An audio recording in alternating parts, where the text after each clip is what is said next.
Watch. Tinder Swindler, swaggy to sobbing. The Tinder Swindler is back, and he's sharing his side of the story. Simon Leviev, the subject of the Netflix documentary The Tinder Swindler, went live on Instagram on March 28 to answer all sorts of questions about the movie, his lifestyle, accusations against him and his future plans. The question remains, however, do we believe him? The 31-year-old Leviev is the globe-trotting con man accused of coercing more than $10 million from women all around the world using the dating app Tinder. He would match with unsuspecting women on the app, get into relationships with them or befriend them, and then get money from them. Many of the victims that he manipulated, both emotionally and financially, were profiled in the documentary.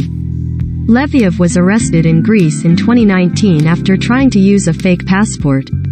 He was extradited back to his home country of Israel and sentenced to 15 months in prison after being convicted on 4 counts of fraud.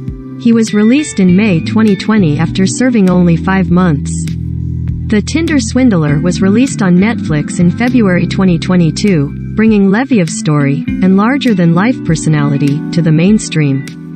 In the time since, Leviev has insisted that he never swindled anybody and says he even has a new girlfriend. Leviev's Instagram live video provided the greatest insight, if we can call it that, into his current situation and how the documentary has changed his life. For all of the biggest reveals, scroll below.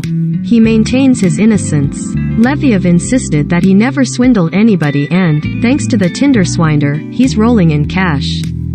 I did not swindle nobody, he argued. I am making ST loads of money every day thanks to Netflix. Hell of a lot of money thanks to that. We guess all publicity is good publicity? Leviev said his enemies are on his tail and they are crazy motherfuckers. When asked if he was concerned about going to jail, Leviev balked and said, maybe those girls will go to jail for defamation. Creative projects in the works. Leviev said he's working on his own documentary, which is in the final stages. He said it will tell his side of the story. You won't believe what you're going to see, he said. He argued that if viewers thought the Tinder Swindler was jaw-dropping, you have really no idea what's coming up.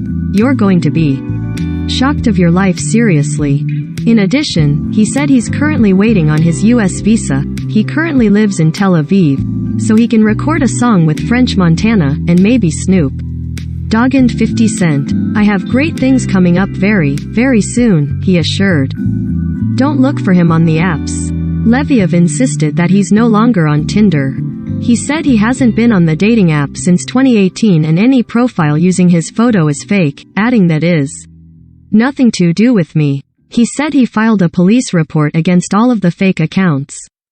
He makes all of his own money. Despite the charges and claims against him, Leviev said he supports himself financially.